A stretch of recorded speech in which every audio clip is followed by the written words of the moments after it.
Alrighty guys, hello. Haven't hit the YouTube in a hot minute, so I thought I'd do a quick video. Now, before I get into what I actually want to talk about today, I do want to preface with the fact that my foot has had 2 ankle surgeries now within the space of a 10-day time difference. And if you don't already know my story, that is 4 years of trying to create an ankle that's, healthy and actually works.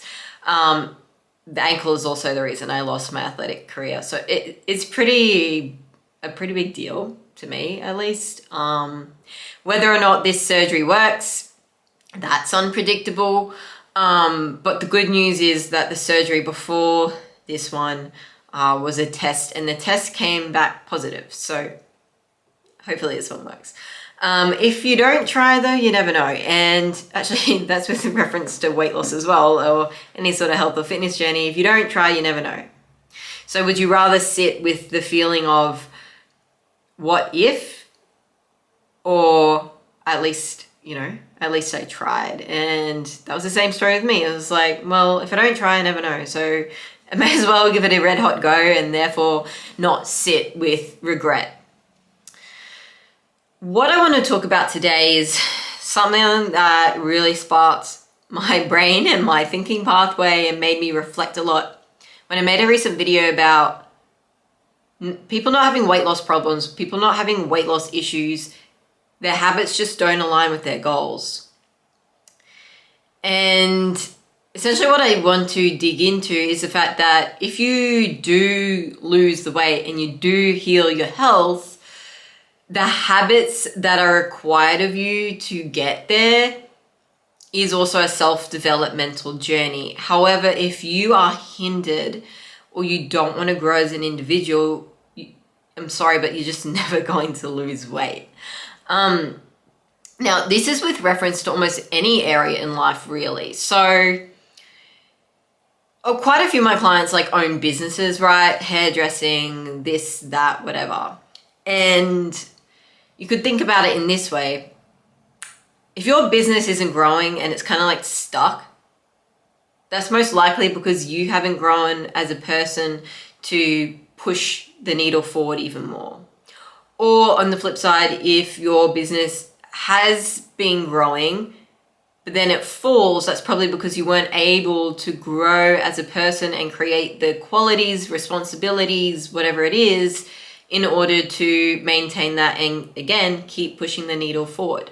Now, it's pretty much the same with weight loss or any sort of health journey when you're trying to improve in your body, what it looks like, and the health that you want to feel. If you've lost weight before, even if it was just a little bit, obviously that required some sort of change or some sort of habit implementation. Whether that change or habit implementation was sustainable is a total another question. I don't know, because I don't know exactly who is watching this right now. But what I can say is that required something to change, because if nothing changes, right? But in order to create the habits, to sustain the habits, to keep losing weight and therefore maintain that weight loss, that does require you to grow as a person, and it does require you to consistently perform those habits. I won't lie to you. If you just stop putting in the work, nothing's going to keep changing as of benefit for you. Now, with reference to that as well, and I used to say this quite a few years ago when I first started coaching, I had this little group chat in a Facebook page, and I said it was about the element of uncertainty and the element of the unknown and how that makes people feel really uncomfortable. When you try something new, or you try change up your routine, or you try and do something, there's that element of uncertainty. It's the element of the unknown, and the self-doubt is there, and you question everything because it's uncomfortable, because it's different. But with reference to weight loss and health, if you're sitting in a state of discomfort, self-doubt, because something is different and you're trying to change something, that's actually a fucking good thing. And also, without sitting in that little bit of short-term pain of being uncomfortable, and obviously it's not like you just get to your goal within like 7 days. Any of my clients who sign up, like they notice results within the first 5 to 7 days, but it's not like they just get to their end desired outcome within 7 days, okay? It takes time, of course.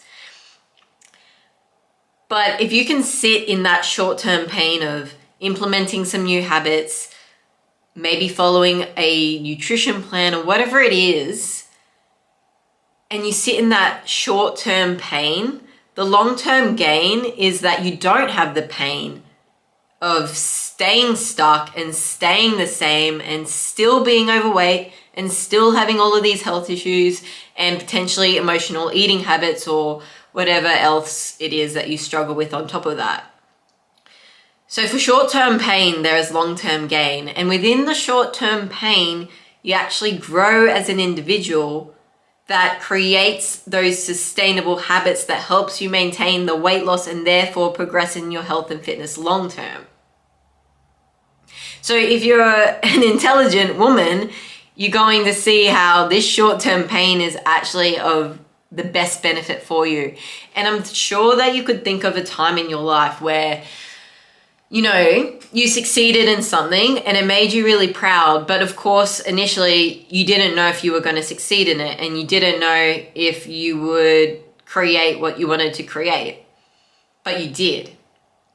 So this is the other thing that I wanted to talk about. When you make yourself proud, people always talk about self-confidence, like, oh, I want to be more confident, or she's so confident, or she speaks with so much confidence and, you know, audacity or authenticity or whatever it is. That there's a difference between confidence and self-esteem. You can kind of mask confidence. You can put on a face full of makeup. You can wear a really nice gym outfit. You can have a couple drinks and feel more confident and not worry about what you're saying so much. Like, there's plenty of ways to mask confidence, but what you can't mask is self-esteem. And self-esteem is built by you fucking doing the work and making yourself proud and knowing that you were the one that made those changes and you were the person that basically built this brick bridge or this stone bridge that helped you get from A to B. And now, because you're not at A and you're at B, you're actually an even better person. You've developed more values in your life, more, you know, self-morals. You've developed more of a sense of education around the things that you were uneducated about initially. You've developed responsibility for yourself. You've developed structure for yourself. Like, whatever it is, you were the one who built the bricks and the bridge from A to B. And that is self-esteem. And that you cannot mask.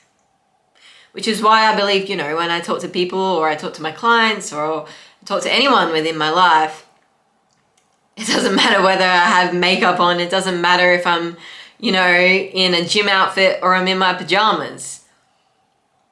I still have that sense of self-esteem. And what I say is with audacity and authenticity because it's true and I know what I'm saying, right? So I guess to close off this video before I keep talking too much is if you've started a weight loss journey or you want to start a weight loss journey or a health journey, to get from A to B, it's about the habits that you require to get there and building sustainable habits so that that bridge that you're building is very strong and the foundations are basically uncrackable, right? Whereas if your habits to get from A to B are unsustainable and unrealistic and they include, you know, restriction and diets and tracking food or doing a shit ton of cardio, just trying to do something that you actually can't relate to your lifestyle, then that's not building a very solid, you know, stone or brick bridge. It's like building it with twigs and you're going to crack through it. You're going to fall, you're going to trip over. And that's where you get stuck in that that cycle where you've tried things and it doesn't work, and now you have this self-belief that nothing's going to work for you, when the truth is something will work for you if you have the right habits in place and you approach it in a sustainable manner. And like, you can chuck the word sustainable around so easily these days, but with reference to what I'm saying, sustainability is about it slotting right into your lifestyle. Sustainability is about it being just so easy to follow that you'd be the dumbest person in the world to not follow it. Sustainability is about taking the daily habits and the daily tasks that you need to get yourself to where you want to be, because it's going to require different things of different people to get to a desired outcome, even if it's weight loss, because they're two different people with different commitments, lifestyles, previous habits,